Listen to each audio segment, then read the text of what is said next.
you. Go do that.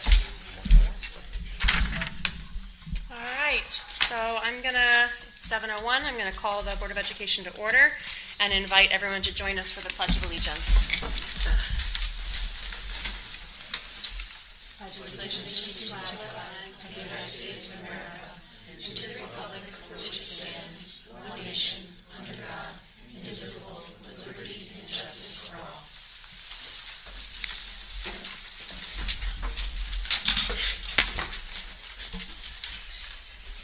Good evening, everyone. Is there a motion to approve tonight's agenda? Oh, Tim, thank you. Meg, are you going to second? I'll second. Thank you. Is there any discussion? All in favor? Aye. Passed unanimously. The first order of business, item 4, is the replacement of Board of Education member. You'll recall Stacy Benham resigned, and last meeting was her last meeting. The Republican Town Committee has made a recommendation to the Board of Education to appoint Angela Hammond. And so we thought we would give Angela a moment to address the board about her interest in the board, and then we'll move forward from there. Do you want to join us at the podium, Angela? Good evening. I'm Angela Hammond, and I am a product of Portland schools. I came to Portland when I was in 2nd grade and graduated Portland High School.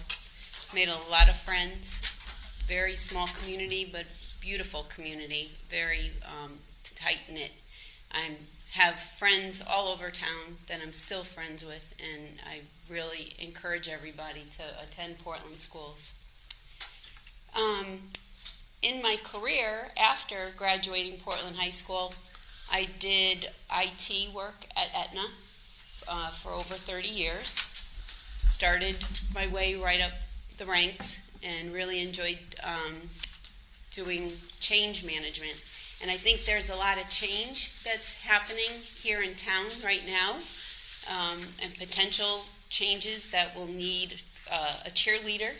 And I think being on the board will give me that opportunity to use those skills on convincing people that a lot of good change can come out of change. And so I think that that part of my career can help be an advocate to the board as we go through a lot of changes right now. And the last part is that I did retire over 8 years ago, and I've been very active in my community, and I really like giving back to my community. I've volunteered over at the Middlesex Hospital. I've taken violin lessons. I've done religious education over at St. Pius as well as St. Mary's.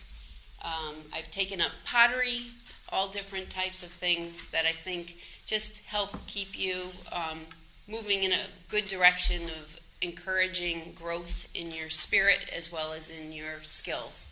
Also, as a member, I joined the Republican Town Committee because I had some time, and they appointed me to the Economic Development Commission. I moved for a couple of years down to Texas with my husband since he took a new job down there, and came back because my son and his wife had a little baby last May. She'll be a year this year, and I couldn't be away from her. So in September, I started watching her 3 days a week. We bought another house. We had sold our house in Portland, and now we're back. And I jumped right back onto the Republican Town Committee. They asked me if I would run for the Board of Ed in September. It was a really close race with Sarah. They had to do 2 recounts. That's how close it was. So I think I'm going to represent my community well. A lot of the members in the community wanted me on the board as well. So I think this will be a great opportunity for you. So I really look forward to offering my time, my commitment, my skills in any way that you need me to. So thank you. Thank you, Angela. Welcome. Board members, are there any questions or anything for Angela? Nope, hearing none. Is there a motion? I move that we appoint Angela Hammond to the Portland Board of Education to fill a vacancy. I'll second that. All right, and motion's been made and seconded. Is there any discussion? All in favor? Aye. It's unanimous support. Congratulations, Angela. Welcome to the board. Well, before you're seated, actually, we're grateful. Mike Tierney, our town clerk, was kind enough to hang around and come in this evening to swear Angela in. So we'll let him do that, and then Angela can be seated. Raise your right hand. Do you solemnly swear that you will support the Constitution of the United States and the Constitution of the State of Connecticut so long that you continue a citizen thereof, and that you will faithfully discharge, according to law, the duties of office of the Board of Education to the best of your abilities, so help you God? I do.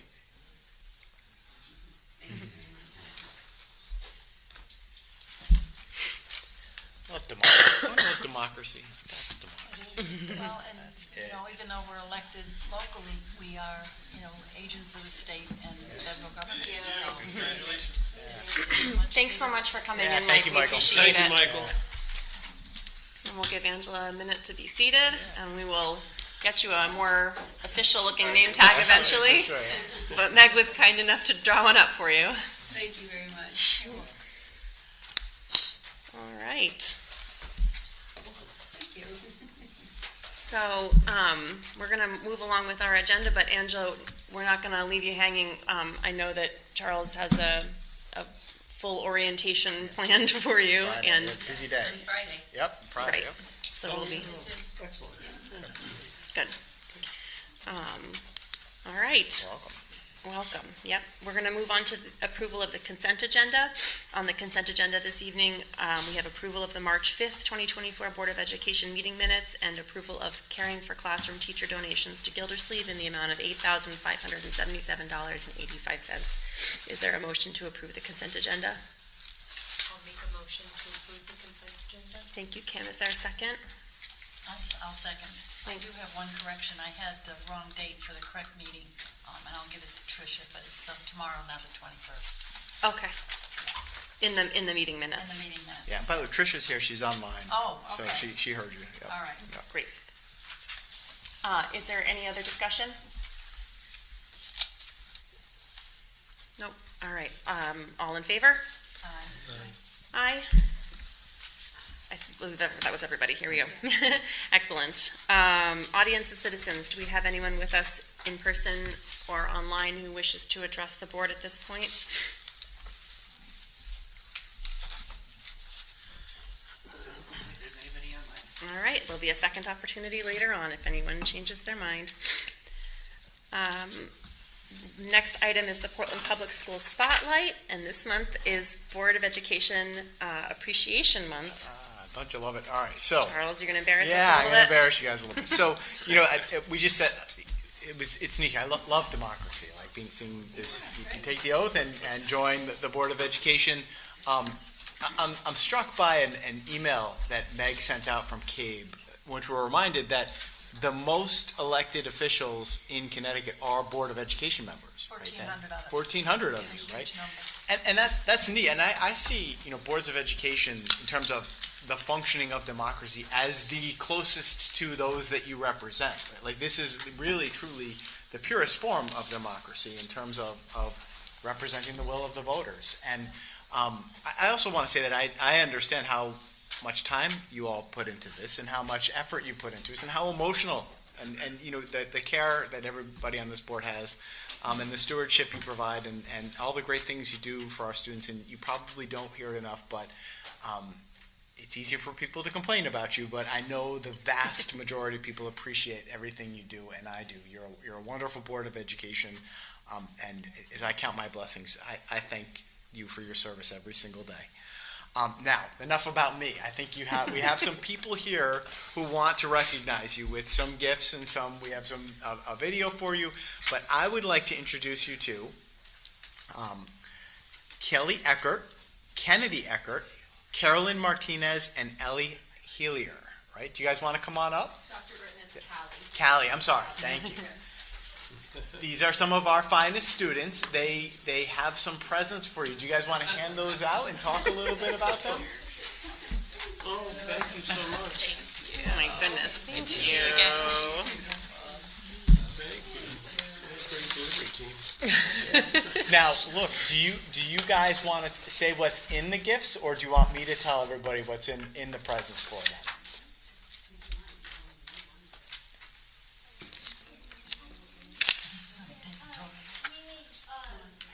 Here, come on up. Use the microphone. I'll tell you what, I'm going to give you a little piece if you want. We made buttons of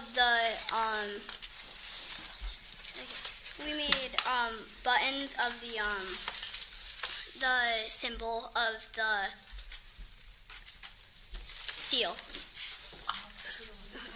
Yeah, the town seal. That's awesome.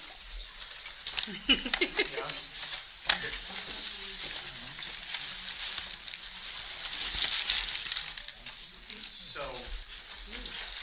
there, you have gifts from each of the schools. All of the students spend some time thinking of these. Sweet. So we have a couple here for you. You're welcome to take a look at them as I read them off. So from Valley View, you have some handmade cards from each of the classes of Valley View. Gildersleeve, I think you heard, the students made some lapel pins using the button machine in the makerspace.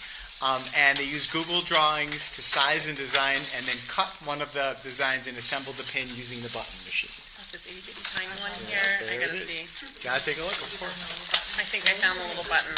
Yeah. Shortly, we're going to have a video from the news crew at Brownstone. They want to thank you. Middle school, they created some cookie cutters from the 3D printer. So cool. That is very cool. And the high school here, Dylan, you want to kind of let folks pick out what they are?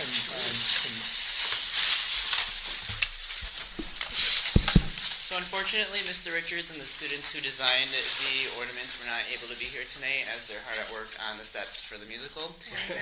But these ornaments were designed by sophomore Lily Gaetani. And then they used the laser engraver to engrave them, and junior Kevin Gabor is the one who put the finishing touches on each of these. So we have a couple of different options for you. Put my little button on this side.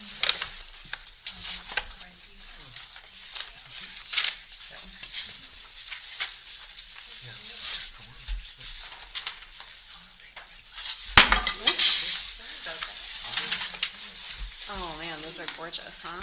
Yeah, it's a real artist. Thank you so much.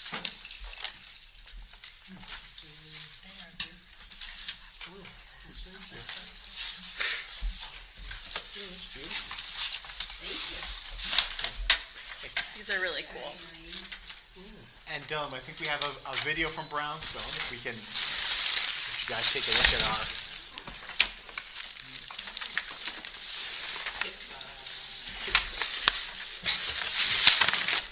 Someone said today they're giving away free Oh yeah. cards at Dairy Queen for the first day of spring. Is that true? Yeah. Yeah. Yeah, I got one. I didn't believe them. Yep. But then I saw these ice cream cards right here, and it made me think of it. Yeah, because it's the first day of spring.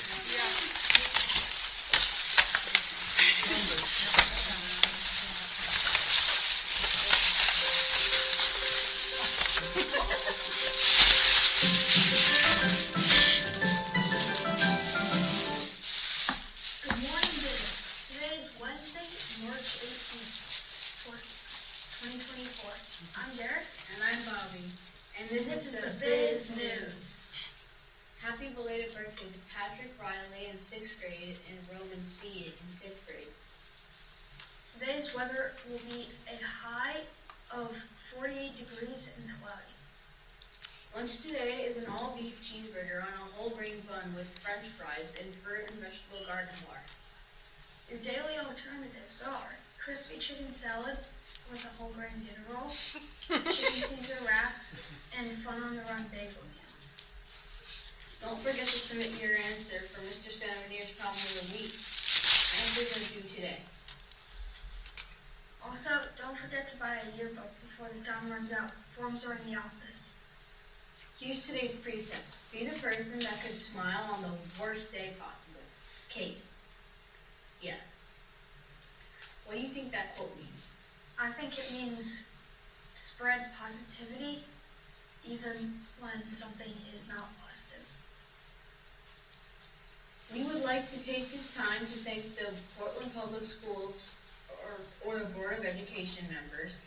Our school board members spend countless hours of unpaid time working to provide the best possible education for the students of Portland. Thank you for all you have done and continue to do. Thanks for listening and make sure to be your best today. Where are our mugs?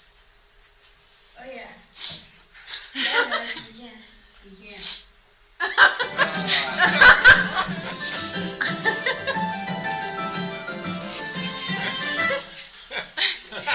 found our mugs. Thanks for listening and make sure to be your best today, Brownstone. Oh, that's what I had.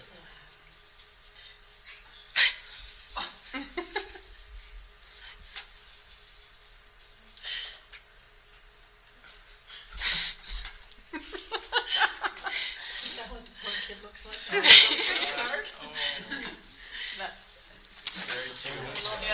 That was great. That was great. We can't have our mugs. We can't.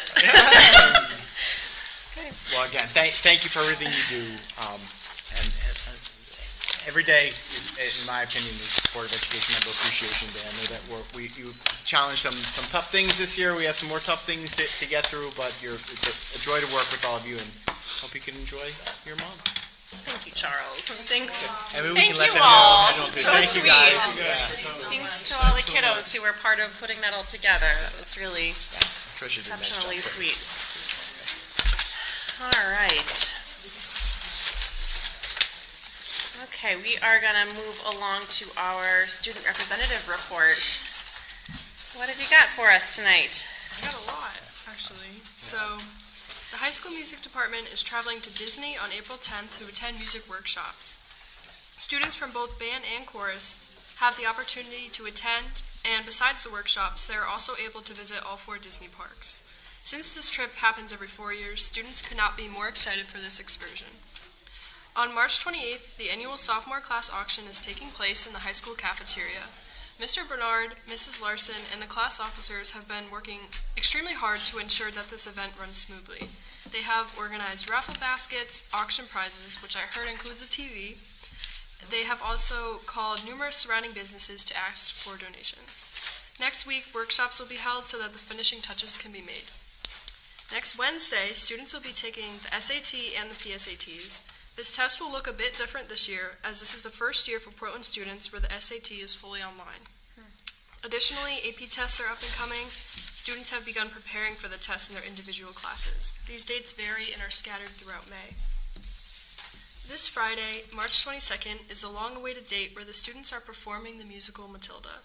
Students have worked diligently to piece together the musical by staying after school every day and even coming in on a Saturday to run 2 whole shows. The theater department is eager to show Portland what the students have worked on.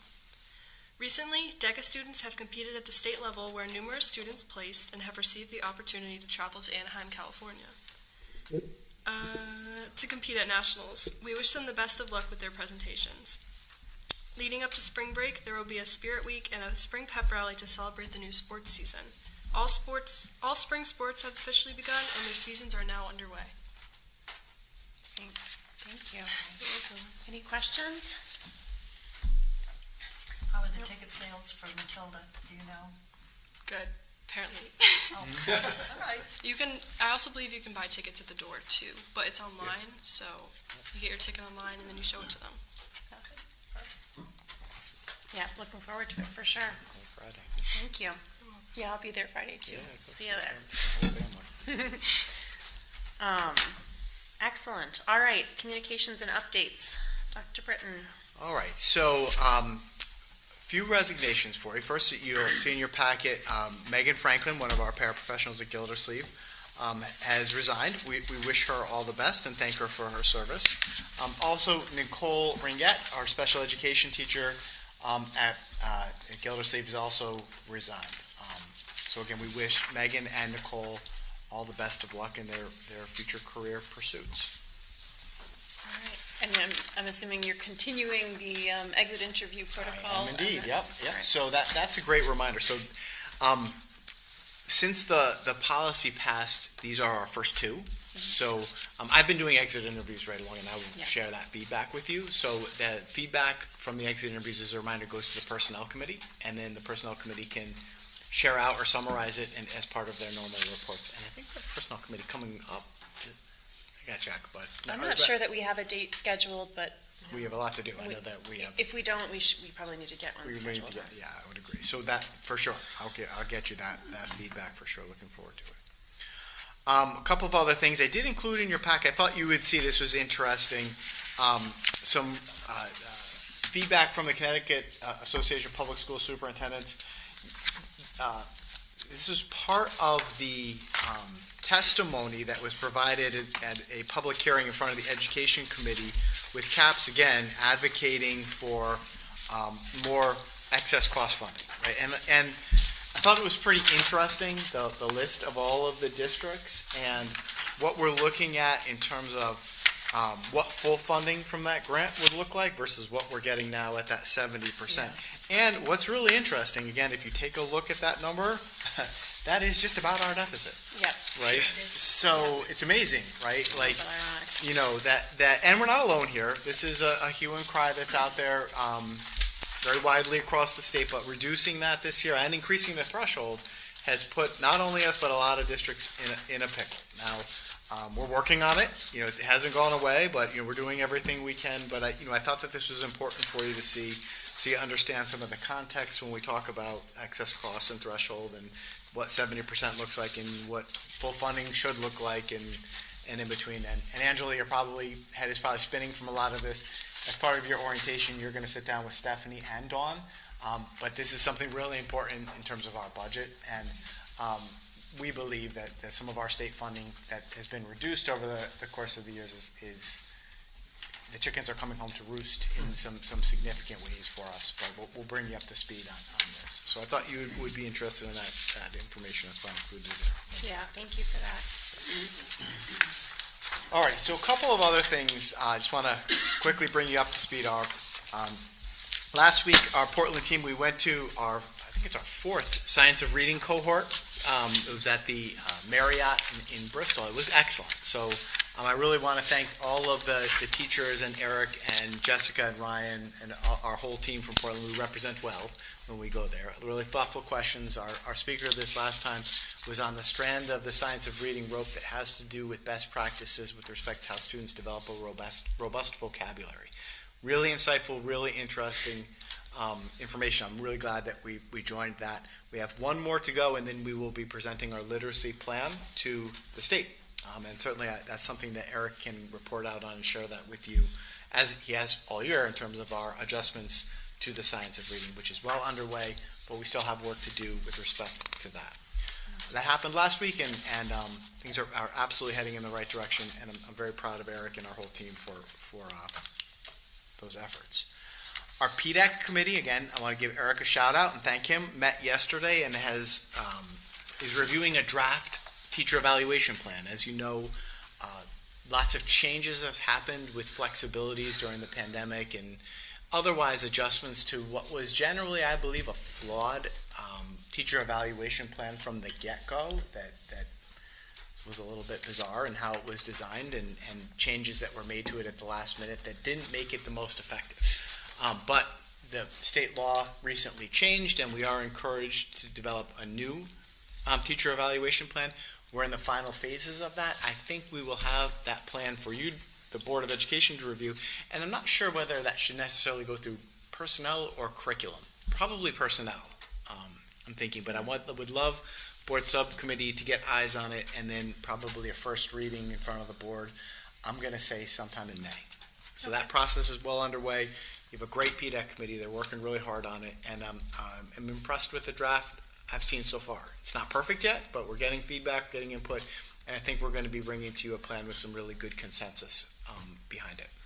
You think the first read with the full board should be in May? So you think we need to get personnel together to review at some point? In April. In April. Yeah. And we're going to need to get together in April too, Yeah. because, well, that's the next thing. I'll jump ahead. Yep. The Personnel Committee did meet and Rebecca and I are meeting with 3 of our bargaining units to see if we can come to some consensus about the 1-year extensions on the contract, so we don't have to negotiate all 6. As soon as Rebecca and I have those initial conversations, we'll need to get the personnel committee together to get some feelings about that, to get some insight on that. But hopefully, if those go well, that would require full board action, which I think is going to be in May as well. So May Which three? That quickly? I think it could be that quickly. Which Yeah, three or unions are you looking to extend? custodians, paraprofessionals, nurses. Yes. Could be. The Maybe. nice, yeah. Well, These are initial conversations. Initial They're- conversations. Those 3 units are amenable to discussing it. Right. If we can't easily reach an agreement with them, then we'll pause on that and go through our regular bargaining process. Right. All 5. All 6. Oh, 6. Yes. What are the other 3? So we have nurses, paraprofessionals, secretaries, administrators, teachers, and custodians.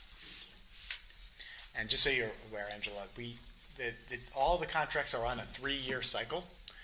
Because of COVID year, we negotiated 1-year extensions during COVID because it was such an awkward time. But that really jammed us up.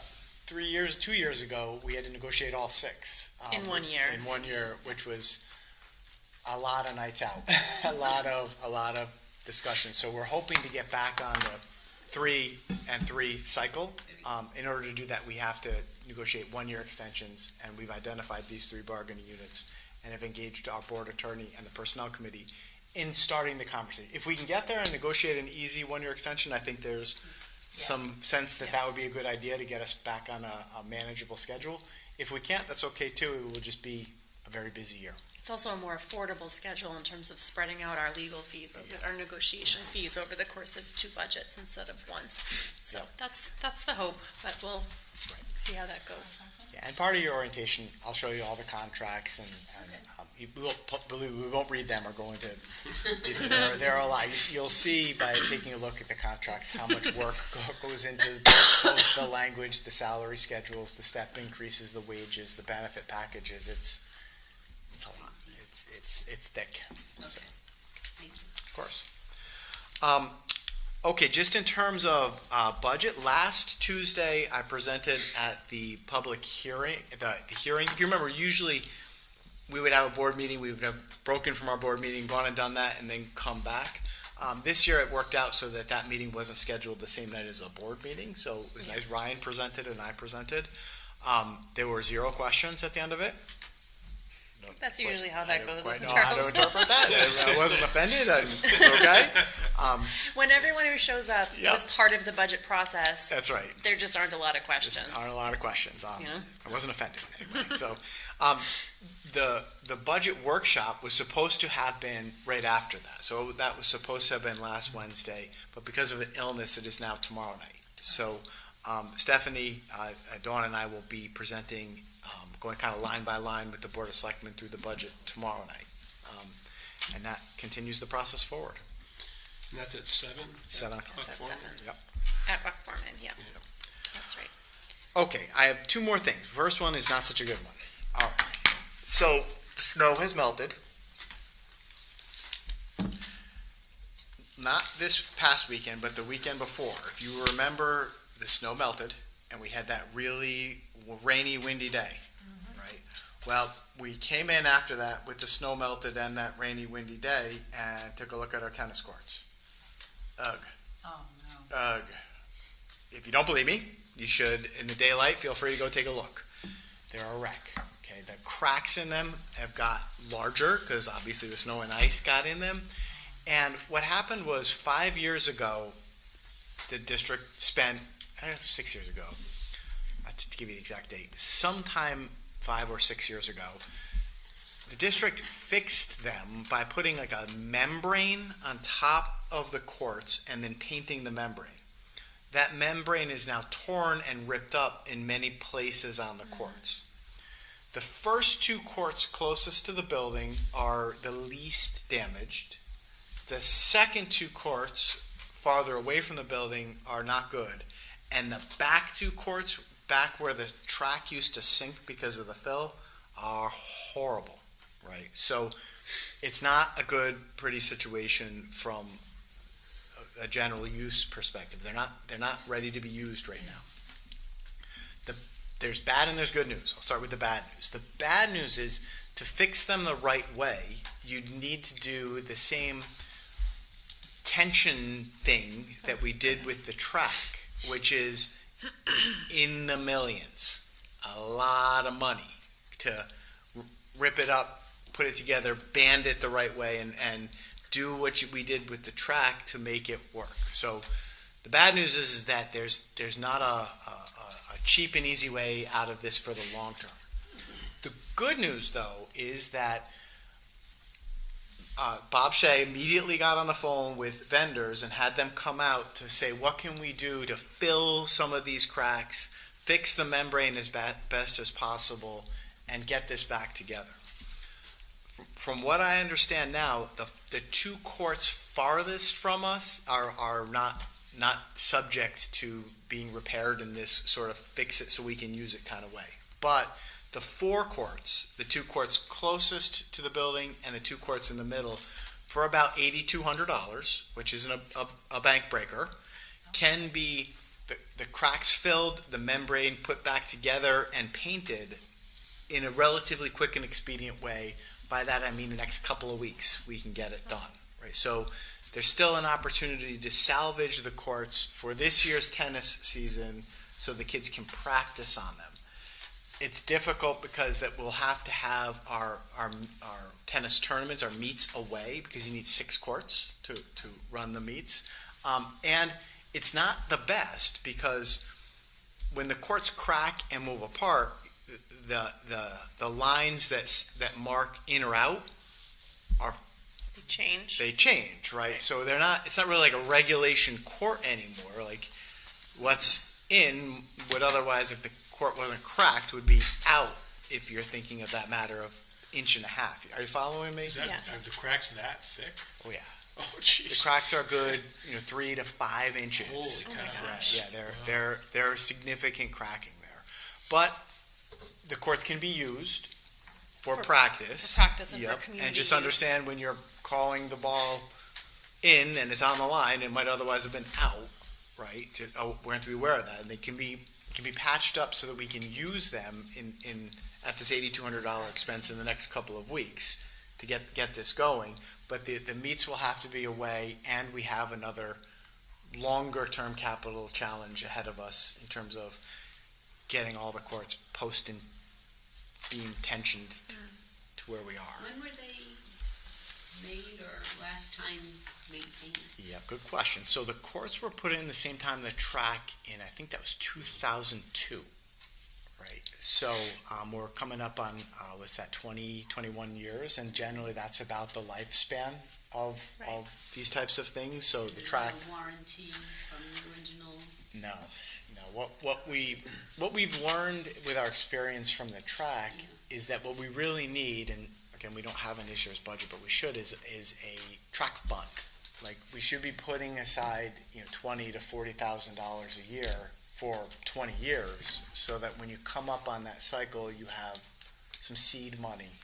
Both, over the 20 years, like the track that just went in, that's a 25-year track, but even over the course of the 25 years, there are going to have to be little repairs that are made, maintenance things along the way. The tennis courts, no major investments have been made in them aside from this $50,000 membrane that was done 6 years ago. But that is now that was done to correct the problem because they were crumbling at that point. Correct. And the community was complaining that they weren't able to use them as well as the high school tennis team. So can I ask about the membrane that was put on 5 years ago for $50,000? Do you recall, or do we have a record of what, how much life was it anticipated that would give us? Is the fact that we've gotten 5 years out of that, was that about what we expected, or is it more than, less than? I don't have an answer to that. It's a really good question. I can find that out. I'd have to get back to it. I haven't reviewed that contract or whatever warranty it might have been under. Yeah. And that was at the behest of Tom, who, because they were shutting them down, is what they were doing. They were totally unsafe at that point that they put the membrane on, and the community wanted tennis courts. Right. Yeah. So it's not great. So again, it's an $8,200 expense. Next couple of weeks we'll get at least 4 of them back for both our tennis team and community to use.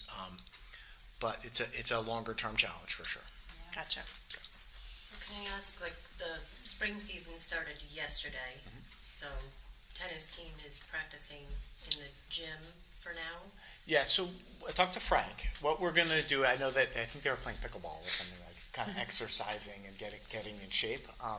We have reached out to Wesleyan, East Hampton, and there's another set of public courts.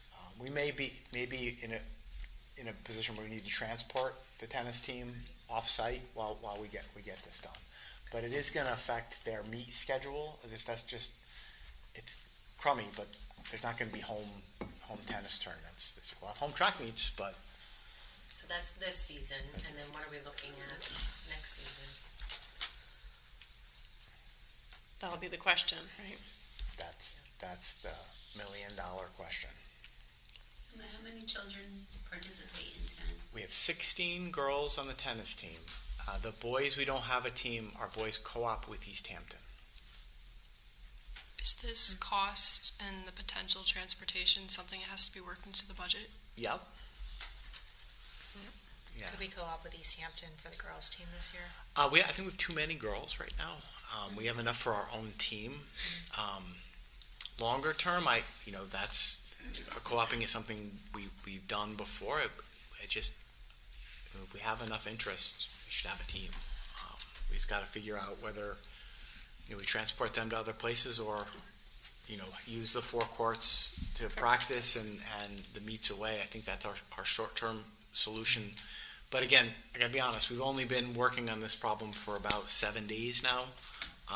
If anybody has better ideas or suggestions, I know I am all ears. Frank is all ears, and so is Bob. But it's not great. I hate to bring bad news, but that's where we are. I would definitely, for our next meeting, love to hear. I'd love for us to revisit whatever information we got 5 or 6 years ago when the membrane was put down, just to refresh our memories about what that was, what the expectations were. Is that if it was expected for it to buy us 5 years and it bought us 5 years, is that an option we explore to get? Could we get another 5 years by replacing a membrane? I mean, I guess I'm curious because, I don't know that millions of dollars for tennis courts are anywhere in our immediate future. So it'd be good to explore what other options might there be to extend the life of this. For sure, yeah. And like I said, we've only been working the problem now we're thinking short term. Like how we get our tennis team practicing and engaged in tennis short term. I think that we have to come up with some longer term solutions, and what those are. I agree with you. I don't see a $1 million investment in tennis courts anywhere on the horizon. So what does that mean for us? What does that mean for the community? What does that mean for the tennis team? What are our workarounds, or what are short term patches that we can do, even if they're not perfect number of inches apart,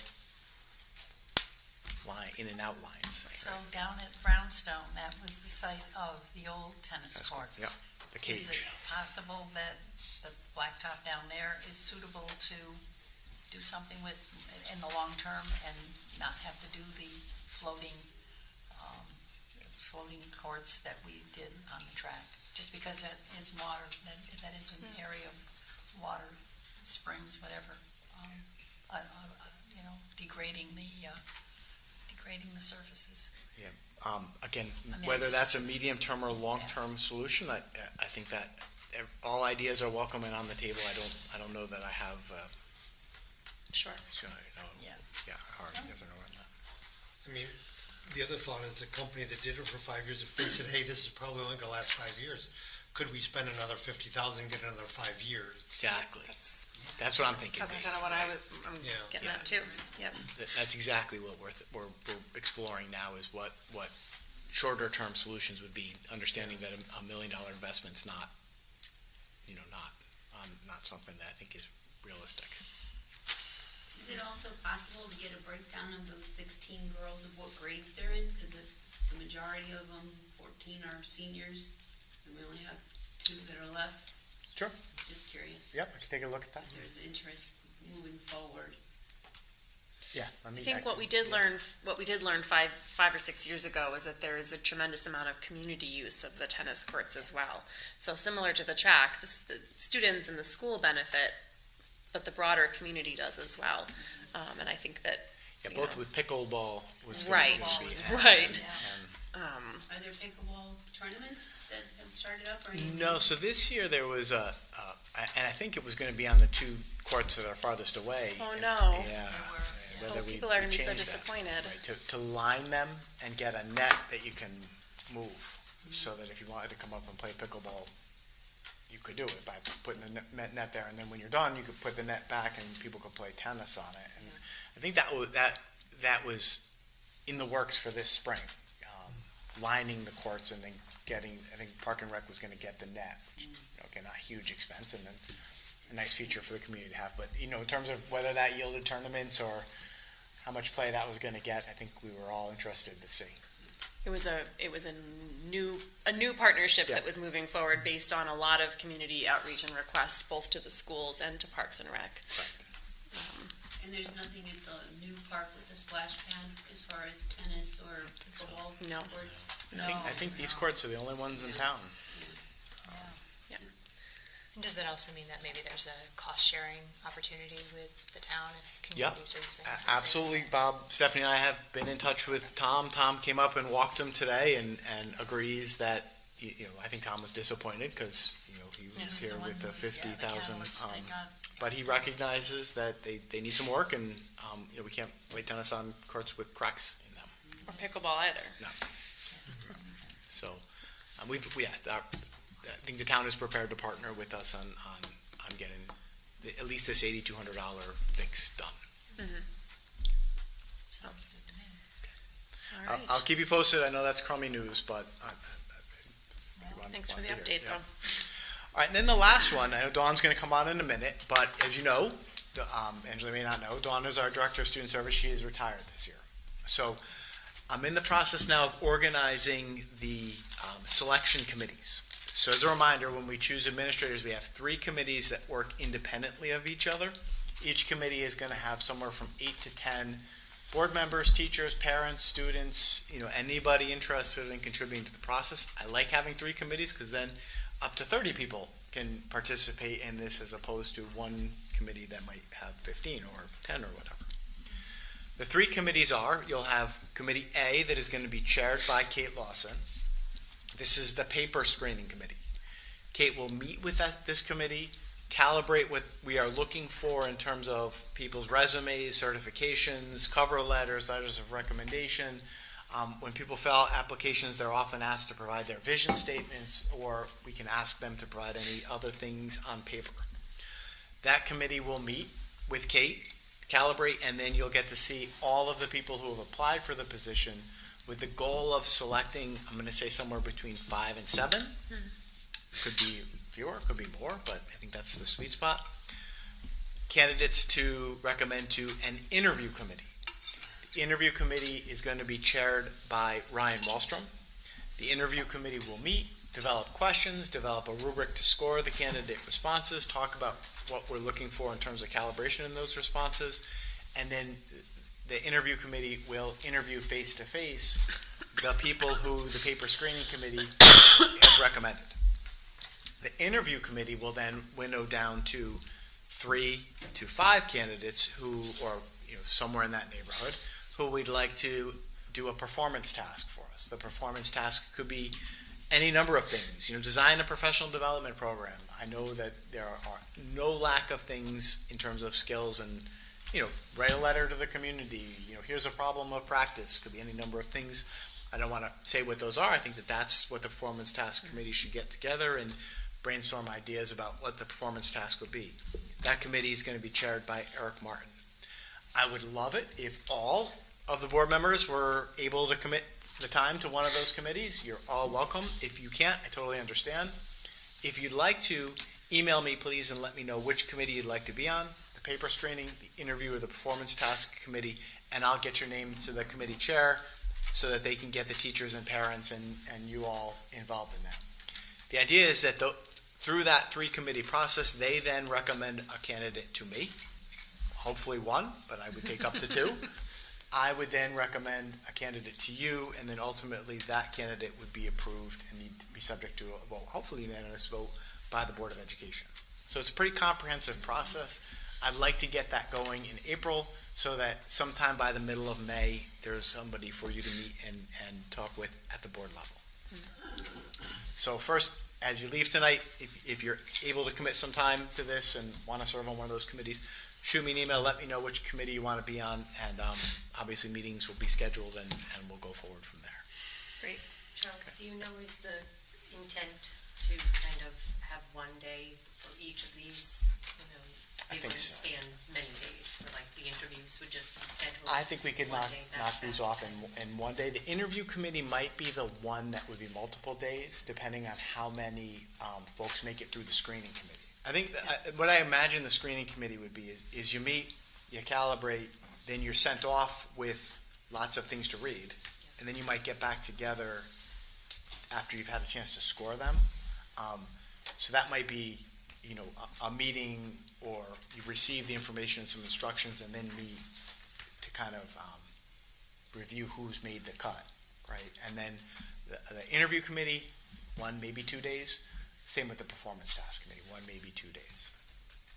Thank you. Okay. If students and parents have an interest in joining one of these committees, how Please would let they- me know. Okay. 100%. Email Yeah. Email me, yep. And the students and parents, we love student and parent representation. Our goal is to get as many stakeholders as possible engaged in the process. 100%. And I'm going to email the faculty on Friday and then ask principals. If no students raise their hand and get ahead of it, we'll have principals recommend students or parents or beat the bushes. Great. Are there questions for Charles about the hiring process, about timeline, anything like that? Have we looked at her job description to see if that's Rebecca's going to getting it for us, yep. She hasn't And gone then- back to me yet. I gotta give her a little nudge. Yeah, we reviewed it at the personnel What's it committee say? and had asked Rebecca if she wouldn't mind taking a look at it, because there was some language that Sarah had caught and a few other things that we just wanted to make sure it was really kind of modernized and up to Tight. speed. Updated, okay. Yeah. And then the last question, salary in the budget will change or not, or? So as a reminder, all administrative positions, there's a salary in the contract, Right. but the contract allows us to go up to 10% above or 5% below the contractual amount. And that's often would be a function of experience or whatever. Now, in this position, right, I don't know that we'd be looking at the 5% below, but maybe, right? I think that, that will come to you after the candidate and I have a conversation and I sort of review qualifications and experience and credentials, and then bring a candidate and a recommended salary to the board. And I know we did, I don't know if the job description has changed, updating language to reflect the new best practices or whatever for special ed director. Dawn's job is gargantuan. Is there some relief for the incoming person to do a little bit less and see some of the things moved into other special ed staffing at this point? I'm just curious. I'm going to say no. Okay. Not right now. Okay, Haven't thought that far ahead. Okay. But certainly as far as onboarding people, I'm going to make sure that the job is doable for them. Right. And if things need to be changed, I'm going to be leaning into Dawn too and asking her. But I also remind you that we do have some support for Dawn with Birth to 3 and some stipends for other folks. I see those continuing. But then I'm also very much aware that if we had somebody with Dawn's level of experience come in, well then that's one level of comfort. If we had a first year person, that's different, right? Right. And what kinds of supports we make sure are in place for that. If there are additional stipends or job description related things we need to change, I think those have to go through personnel and follow that process. Understood. But I just want to make sure that we're aware of all the things that she does does, and that the next person coming in, life balance is always going to be important. For sure. So the last time we spoke about this, you were talking about primarily keeping the search. Like, we were talking about where the search is happening. Is it happening locally? Is it just in Connecticut? Is it more broad? Are we doing a national search? No, it's local and state. Yeah, That's- we okay. have, like, by national, we haven't hired a headhunter, and we're not advertising in like Education Week. I'm pretty confident that between the local and state search, we can find the right person. Now, the paper screening committee might get together and start looking at the pools, which is why we want to do this in April, and say, there's nothing in this pool that we would move forward. Then we would need to get back together as a board and talk do a about more whether broad we search. do a broader search or hire a recruiter or something. But So I guess that's kind of my question, Charles, because we know how challenging special education staffing is. That's been a real struggle for us over the last couple of years, this year in particular. And so I guess knowing how specialized this position is, do we need to off the bat be searching a little bit bigger than just in Connecticut? Can we be a little more regional in our search to attract qualified candidates from a broader pool, or is that just not advisable at this point? right now, I think we're good. Okay. Right now, I think we're good.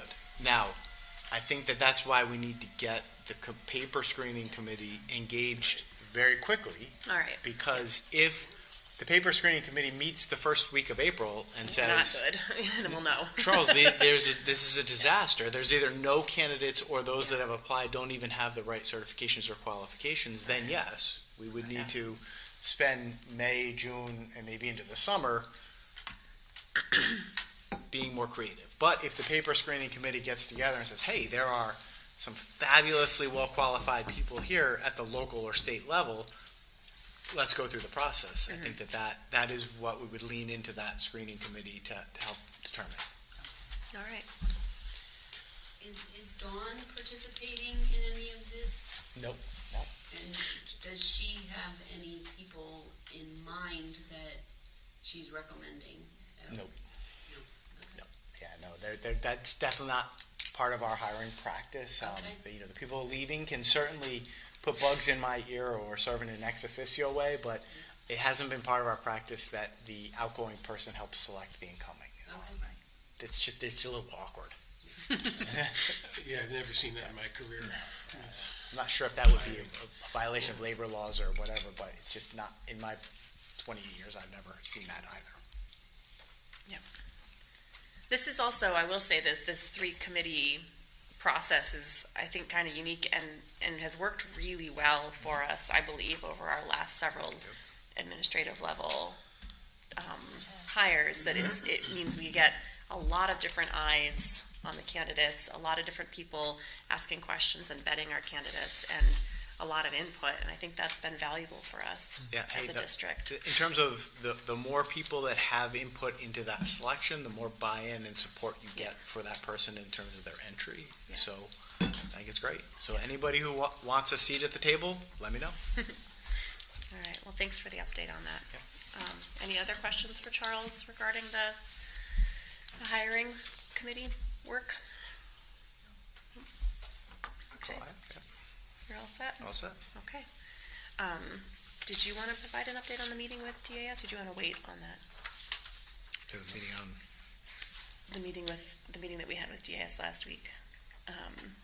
Oh. Or do you want to kind of wait and keep that with the? Yeah. Why don't we hold on that? Okay. Hold on. Okay. Just because I didn't know if that was on your list. it's not. Yeah. Okay. It's not, All right. yeah. Sorry to put you on the spot. Yeah. Nope. All right. Excellent. Then we are going to move on to our Director of Student Services report. Do we have Dawn with us this evening? We do.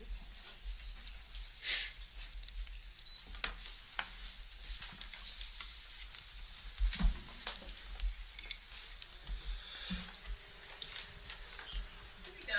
Hi, does everybody hear me?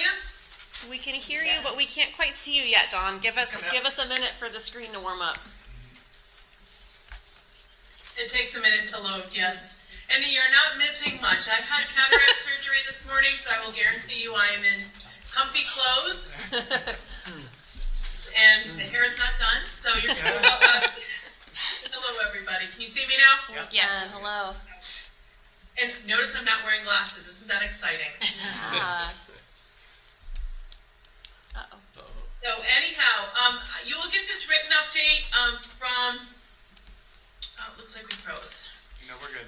You'll get this written update from me when Tricia and I get back into the office, but I just wanted to give a quick verbal update. Are you hearing me okay? Yes. Okay, all right. I got a note that something was up with the internet. Alrighty, so just to give you an update on our numbers I'm really happy about, and you know I've been quite concerned about, we turned my video off, that's good. We've been quite concerned about our numbers in special education and our prevalency rate of identification over the last 3 years coming out of COVID. So I'm really excited now to really watch a stabilization take place. And I thought, I mentioned that in the past, that we were going to reach that point where we stabilized and then start to bring our numbers down. So usually in February into March, our numbers are really climbing, and our numbers this year have stayed stable since November. We went up by a couple of students in September. We started at 275, we went up to 273, or down to 273, 281 steadily November, January, February, and now in March we're at 280. That's our number of students that are identified as having a special education need. So again, historically, every year we've gone up usually by about 10 to 12 students this time of year. What's happening right now is we're getting a nice stabilization. We've had a few new referrals. It's not as big of a number as we've had in the past, but we've also had several children that have been exited or graduated from special education.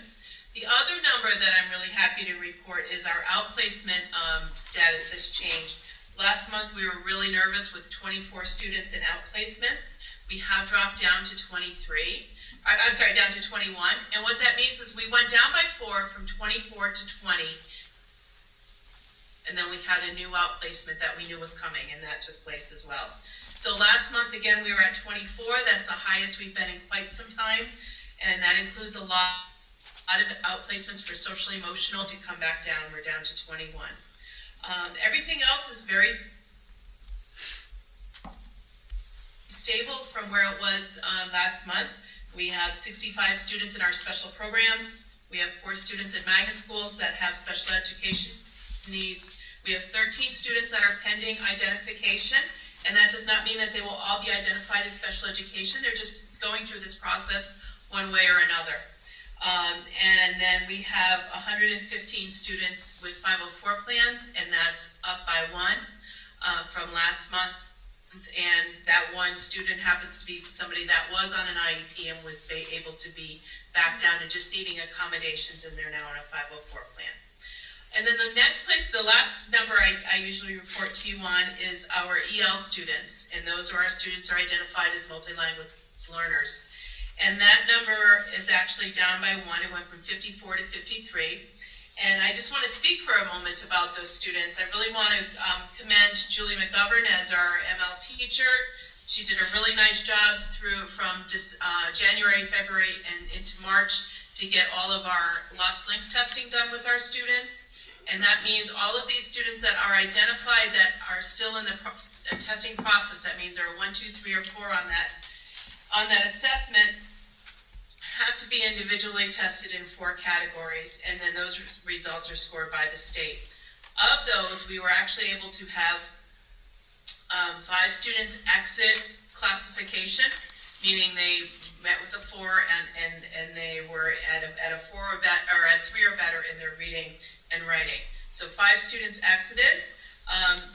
But what that means now is we have a small group of this population that they still have to be followed by the ML teacher, even though they exit from formal services. So she follows them and she serves as a consultant with the students' teachers.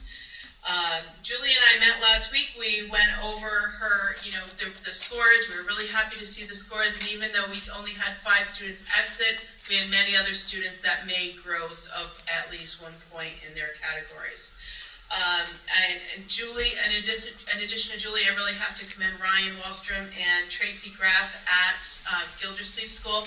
When Julie was trying to get all the students tested and across all 5 schools, we had a lot of stomach flu going around, a lot of absences with students because of illness, and they stepped up and helped Julie as well to get the testing done. So we are still at a number of 53, but of those 53, 11 are students that still have to be monitored just because they're up to 4 years of just exiting out of formal identification. So 42 that are formally identified requiring direct service, and 11 that require monitoring, and that's our total of 53. So we're in a good place, we're making nice progress, and we're really happy to see what's going on there. A little staffing update. Again, you heard the 2 resignations that Dr. Britton spoke about earlier. We did a big major change in our harbor program. We did a staffing move there. We had attempted to fill that position. We were not getting good candidates for the position in order to run, our program that supports middle school and high school students with significant social emotional needs and requiring that self-contained schedule amongst us, where we had Amy Maldonado was a special ed teacher that we had hired for Brownstone a year and a half ago, and Amy stepped up to the plate and became our new harbor teacher. In her previous district, that had been a role that Amy had been in and was ready to take that on again with some asking of Dr. Britton and I. She did a really great job. She's moved into that position, so the harbor team is completely stacked again. But that meant Amy's position at Brownstone was now open. That's the LEAP program. And remember, we have life skills programming now, beginning at Valley View through Gildersleeve, which is the RISE program, and then LEAP at Brownstone. So we've been looking at restructuring that LEAP RISE combination because there's not a lot of students in that program, and we were working with the principals, we were looking at restructuring that for next year anyhow. In the meantime, Sarah McLaughlin, who, as many of you know, is our district's BCBA, she stepped forward and became the LEAP teacher and case manager for the LEAP program.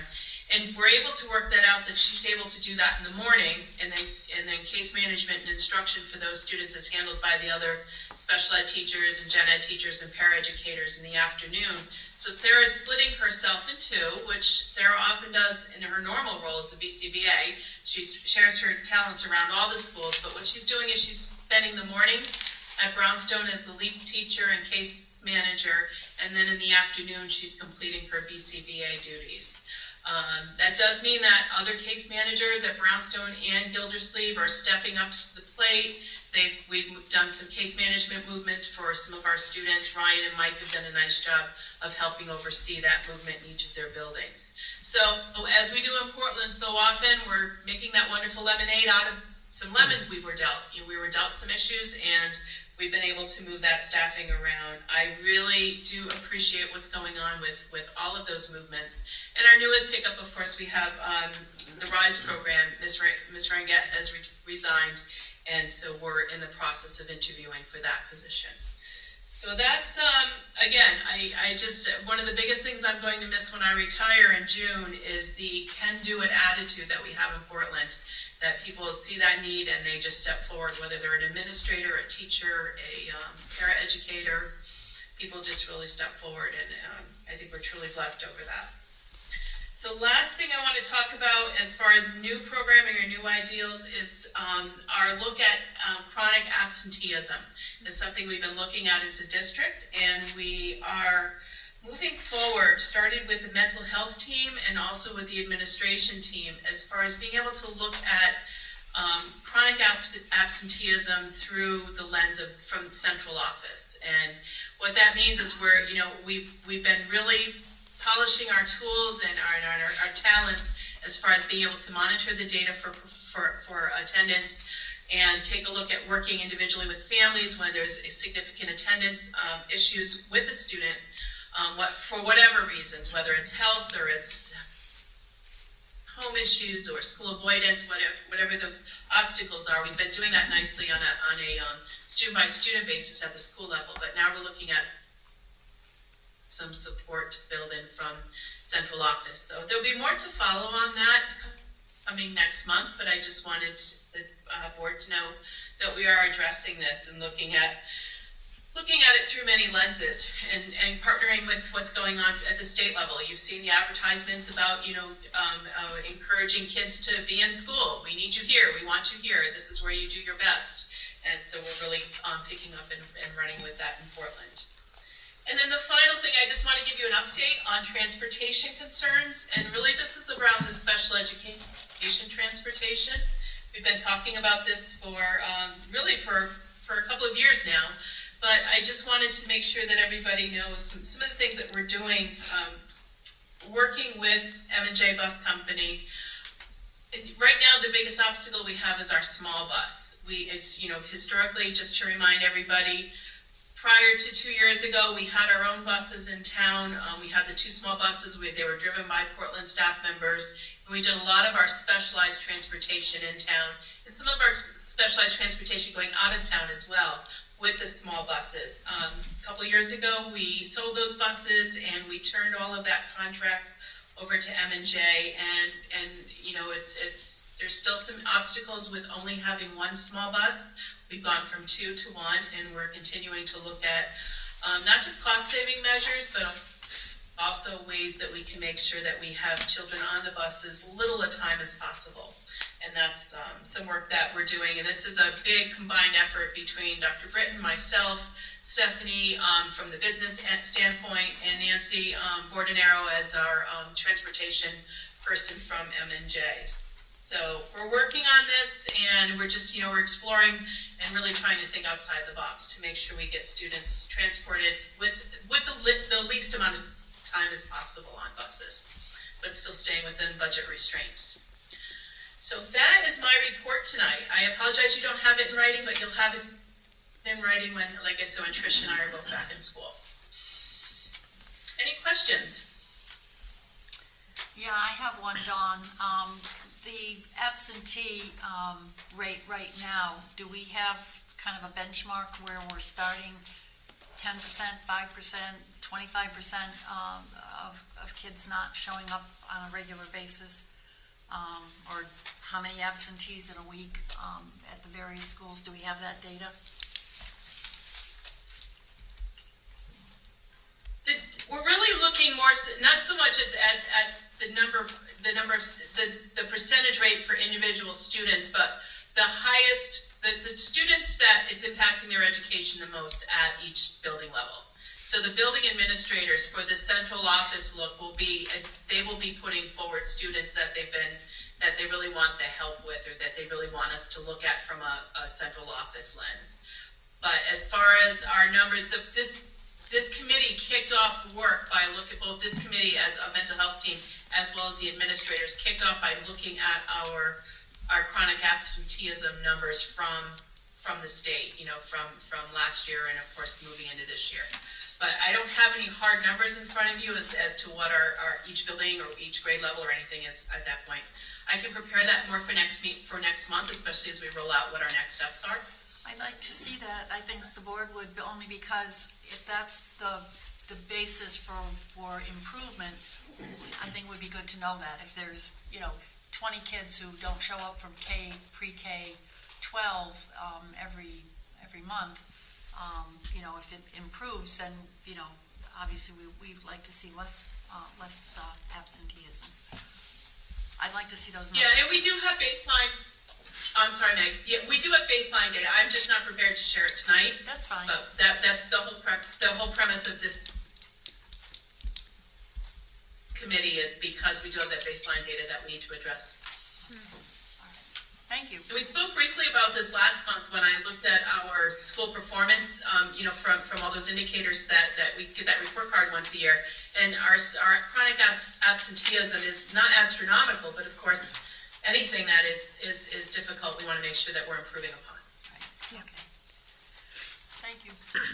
Dawn, do you mind updating us a little bit on the, what you're expecting in terms of pool of candidates for the RISE position? I know that hiring special education teachers is really challenging. I know that it's especially challenging mid-year.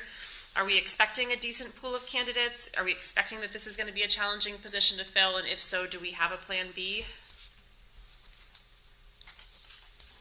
We always, I will tell you, the pool's not great. The pool has always been challenging for the last 3 years, and it's not great right now.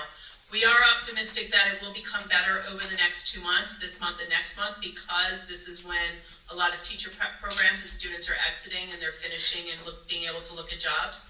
And it's also where we have teachers that are looking for a change for next year that are already employed. So March is not a great time, but by April we should be looking a little bit better. And yes, Ryan and I and the special ed team at Gildersleeve have been looking at some options for Plan B as far as moving case management around. Okay. And Dawn, you mentioned, Being able to support that program. Dawn, this is Sarah, you mentioned possibly reconfiguring RISE and LEAP. Is that something that's under consideration for next school year? Yeah, what we're looking at is being able to, well, let me backtrack just a little bit. Ryan is very committed to having those grade level special ed teachers at Gildersleeve, one at each grade level. But that also means that because we have that RISE position, we could be having covered by some of the grade level case managers there for part of the day. And then the other part of the day to have that specialist that we would have that would be doing LEAP and RISE, doing both those students, like perhaps a morning at LEAP and an afternoon at RISE type of thing. So they're getting that direct discrete trial instruction that it's part of many of their plans. That's being done by the special ed teacher. But then when the student's in a gen ed classroom, the support could be coming from a grade level case manager and paraeducators and of course the child's classroom teacher. So we're looking to make both those programs be a little bit less self-contained and a little bit more towards inclusion, where appropriate. Okay, thanks. So that's encouraging. Yep, you're welcome. And like I said, more will roll out. And also, we've got some structural plans. Eventually, we're looking at, at some sort of a consolidated school as well. So the idea is that there would be a dedicated teacher to that life skills track of students so that they're getting the support, but not necessarily be self-contained away for their entire day. Yeah, okay. Are there other questions for Dawn about anything that she's presented on this evening? I have a question. Dawn, it's Dave. You mentioned the only one bus. In your opinion, would we benefit if we purchased an additional bus and we brought more in-house? Dave, you read in our minds, that's something that Charles and I have been looking at and exploring and not even necessarily a bus, but another van to have some of that small in-house stuff be done. Imagine our preschoolers if we could get them on a minivan instead of having to put them on the minibus, that type of thing. And the other piece to that is if we have a couple of vans and we employ our own drivers, those drivers need a lower level of certification to drive a van versus a bus. To drive that small bus requires a CDL license, whereas a van does not. So we could there's an ease in training our drivers. We have two. So it is something that Charles and I are looking at. Thank you. 100%. You're welcome. Anything else for Dawn? All right, Dawn, thank you so much, and Feel better. feel better. Yeah, good luck with your recovery. Thank you. Thank you. All right. Bye now. All right. We're going to move along. Somehow, shockingly, we don't have any new business for this evening, so we're going to move on to old business. And under old business, we have a second reading of the Educator Diversity Plan that Eric presented to us at our last meeting. If there are no questions, that's fine. But if there are questions, Eric is online and can answer them. Otherwise, this is one that needs to be approved. We're already a little late. Yeah. So. I didn't see anything. We had an extension. Oh, we did get We're the not late extra. past our extension. Right. We wouldn't be late unless we didn't approve it tonight. I Sorry, don't have Mike. any questions. I've looked at it again, and it looks fine. It's pretty much standard practice for what districts are doing in making the plan, and then we just have to find the people and apply, and that's the recruitment part, which would be the most difficult. The pool. Were there any questions for Eric this evening? Any comments? No, just thank you for the hard work that went into it. It was very thoughtful and very well presented. Yeah, I would agree, Meg. I wanted to just acknowledge the amount of work that went into this, and we know that this document is not a silver bullet by any means, but it's clear that a lot of thought and hard work went into drafting something which will hopefully inform our hiring approach moving forward, and seems very reasonable, very doable. It does. So I appreciate the work that went into it. I'm happy to make a motion to accept the diversity plan as presented tonight. Is there a second? Second. Thanks, Sarah. Any further discussion? All right, all in favor? Aye. Any abstentions? Any opposed? And I would just Passed add unanimously. the language educator diversity plan to that motion. The educator diversity plan for Tricia. Yeah. Nutrition. That's it. All right, excellent. We can move along to committee reports. Up first is curriculum, and actually we meet tomorrow, so we'll have an update for you next month. Policy. Policy's next meeting was April the 10th. It's been moved to April the 17th. And we have much work ahead of us, cell phones, graduation requirements, and update. So we're busy. And we had a really good meeting last It week. was an excellent meeting with the administrators, and we got a good handle on what is going on in the high school and middle school with cell phones and their concerns, and the wins. There are some benefits and there are some detractors, but we'll work on a good policy that is reasonable without being punitive or that we're policing. We don't want to be the police force. We want to be able to work with our students and our staff to have the best practices for cell phone use, and we will. So we'll keep working on Stay that. tuned. Yep. Stay tuned. Personnel, I don't believe we've met since our last board meeting, but we will be soon. Yeah. Buildings and grounds. Nothing, maybe buildings and grounds will meet about the tennis court. Yeah, that's a good in idea. the next couple of weeks. Actually, that's a great idea. I think we should. I think the buildings and grounds wanted to kind of rehash some of the information from 5 years ago. Yeah. That would, and bring that to the board. That would probably be the way to do that. Yeah, so I think we should have that. Excellent. CREC. CREC is meeting tomorrow with the council, and policy, their policy committee also meets tomorrow. Board of Selectmen updates, Dave? Yeah, they had a lot of, a couple of presentations and some updates. The first one was on EV charging stations, where a gentleman made some recommendations of places downtown that we should, do that, and they're gonna take that under consideration. Brainerd Place will have a couple for the apartments, but they're evaluating the commercial space. And I started thinking out loud to myself, okay, maybe when we redo our school, should we, add one in there for like teachers that may have I don't know if there's a survey we could take of people that have one or want one, and we could put one in. As long as we're doing it, might be a good idea. Yeah, that's a good They talked about a lot of the activity in town, where there's a new, gas station proposed. A lot of these are in front of planning and zoning, for a new gas station by the Dunkin' Donuts up there on the corner. Also, the Nordic Spa is proposed for downtown, which I know we've had some conversations in our meeting, and I'll talk about in a minute, about how that could bridge between, the brownstone, what we need to do with that down the road. And then lastly was Dan Bertram gave an update on the Brainerd Place and some of his proposed changes of adding 119 more apartments. And I got up and asked the question of what has his experience been with children on his apartment buildings, given that they're 30% two-bedroom. I think it's 108 My daughter. apartments.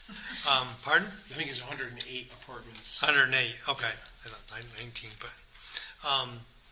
So he said, well, he's got a similar facility in Brookfield with a similar makeup of the town, and he said that he's estimating about 24 kids could possibly come out of this because they're not going to have any playgrounds, they're not going to have any things for kids, and they're not marketing them to kids. He said 27% is 55 plus in most of his developments, and then the other ones are mostly young professionals, and then you get some kids in there. Yeah, that's the big update on the Board of Selectmen. Yeah, thank you. Youth Services Advisory Board. They had a meeting scheduled for March, but they've postponed that now to April. So the next meeting is going to be April 16th at 4:30.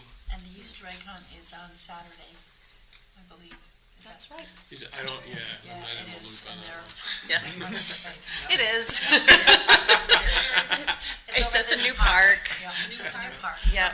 I'm trying to remember if it's at 11 or That's a 12. good place for I it. think it starts It's, here we go, I'm going to tell you because it's in my calendar. It's at 11. 11.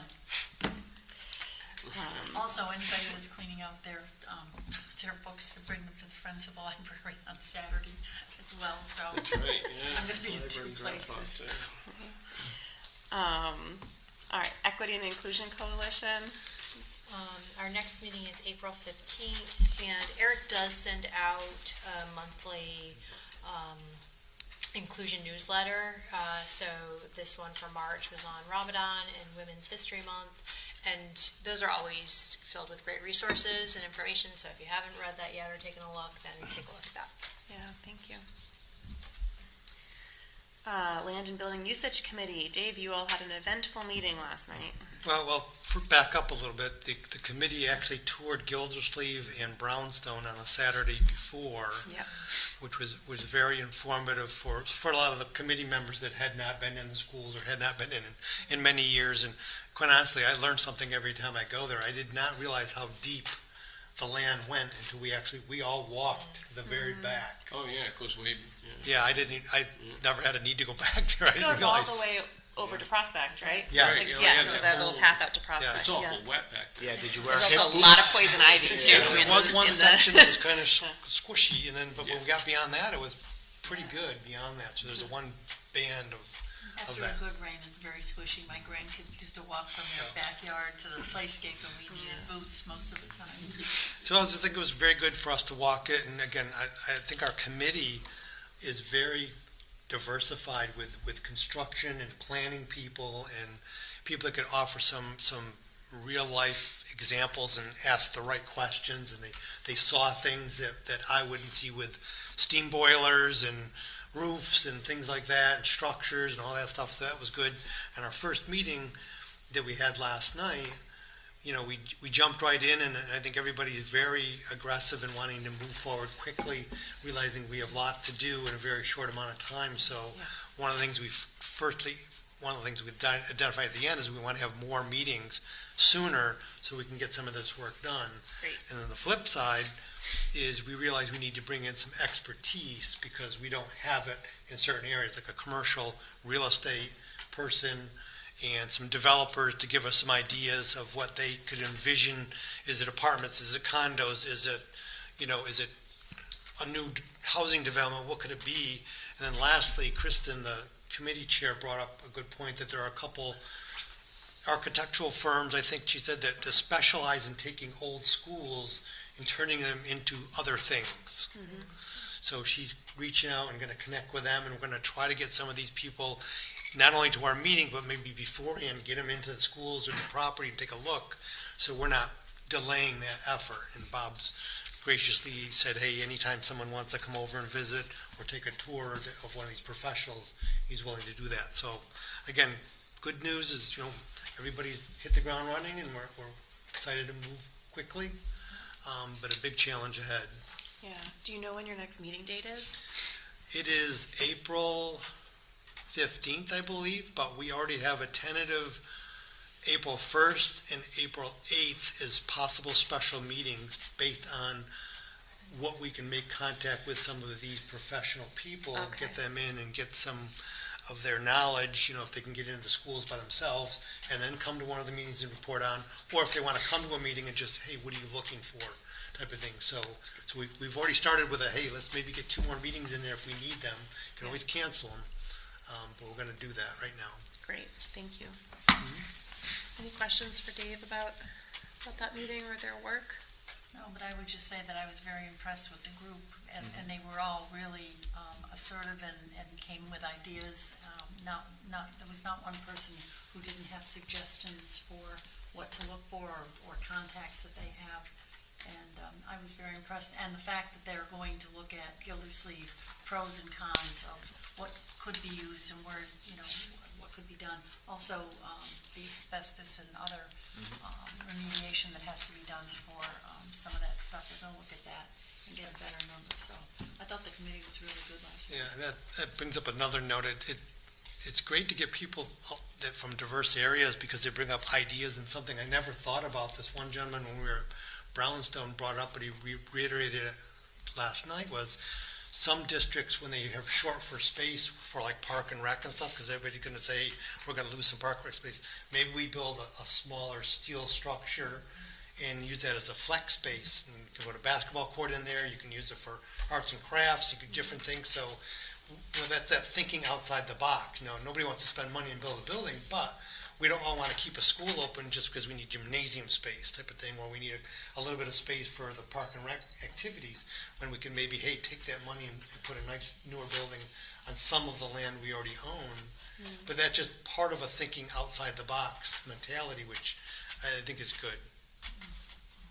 Yeah, definitely. So Dave, are they working on plans to sell those buildings, or is that just options?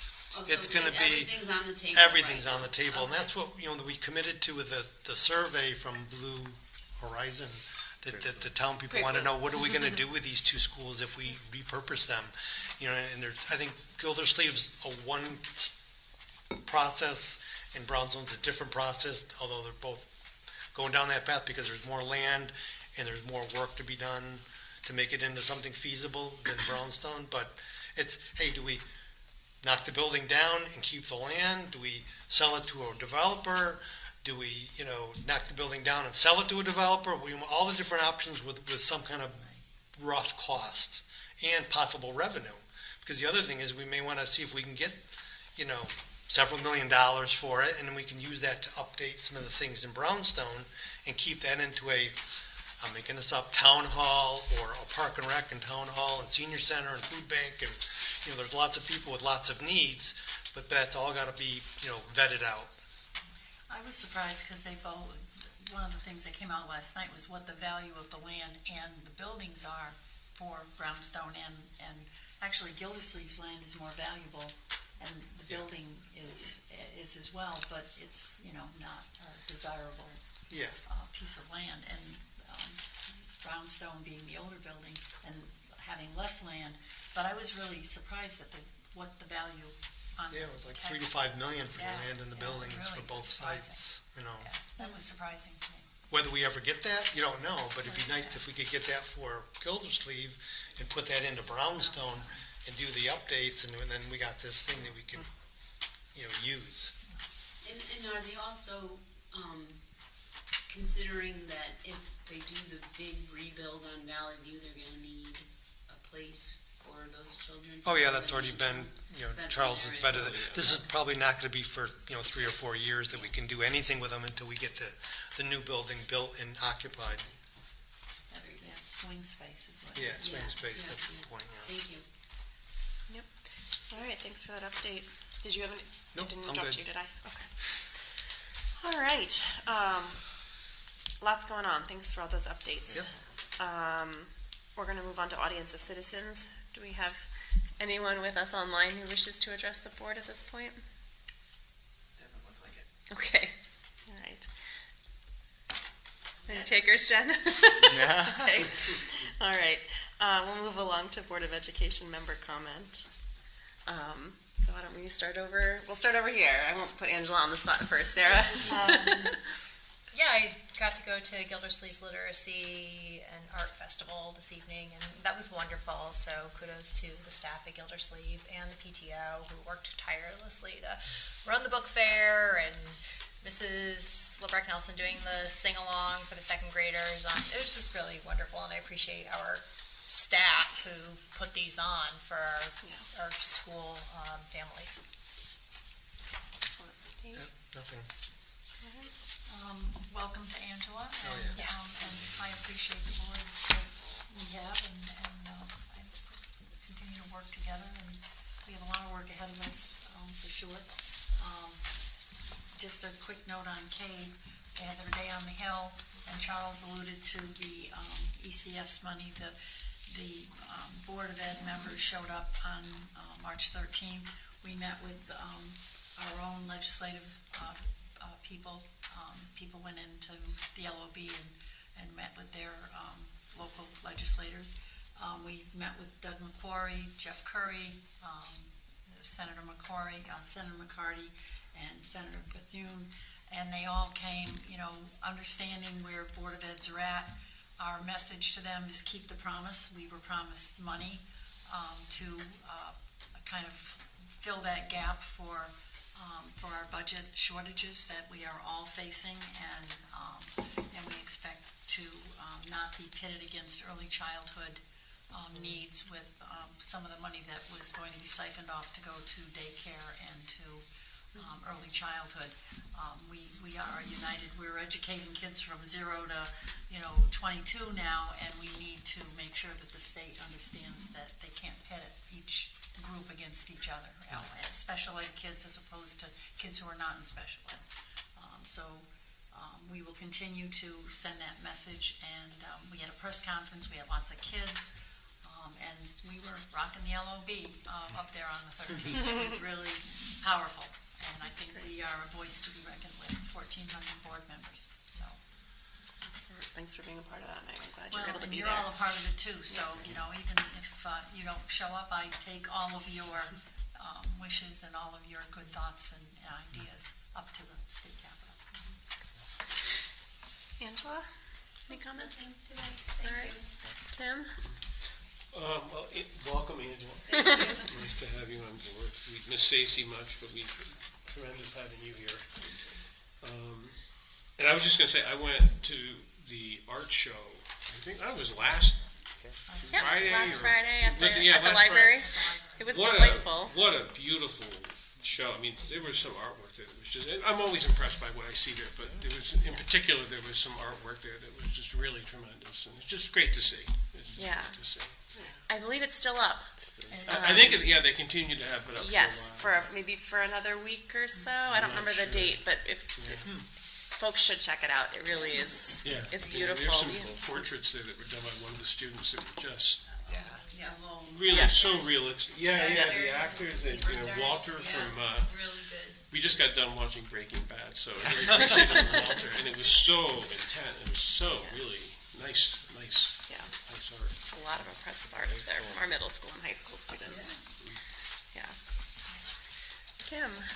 I want to welcome Angela. Thank you for serving. Great to have you. I want to thank all of the schools for all of the cards and gifts. That was really nice. I'm super happy we have a track. Super bummed that now we have this tennis court problem. Yeah. I want to bring up just a thought with it, that it was oh gosh, now these kids are missing out on their season. And I know that one of the discussions has been around the whole pay to play.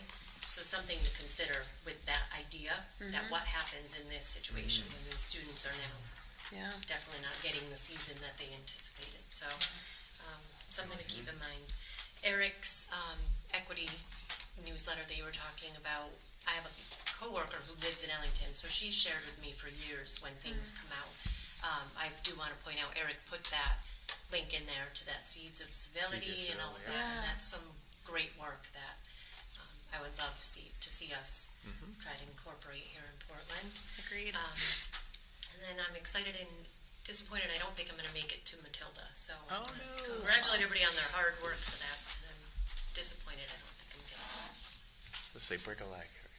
Yes. All right, thanks, Kim. I also welcome Angela. We're happy to have you on board, and I'm going to check in with Charles about your orientation schedule and see if see if I can drop in for some of that. But we're glad to help bring you up to speed, and just wanted to, say that this is, I think all of us remember what it feels like to be brand new on the board and just how long it takes to really find your feet. I mean, more than a year probably to really feel like you're having a grasp on all of the ins and outs of everything. So please feel free to reach out anytime with questions, interrupt if you have questions. It's a lot, and we're here to support you. All right, and on that note, we do not have any executive session on the agenda for this evening, so I would be happy to take a motion to adjourn. I'll make that motion to adjourn. Thanks, Meg. Is there a second? I'll second it. Seconded by Dave. All in favor? Aye. Aye. Okay, everybody have a good evening.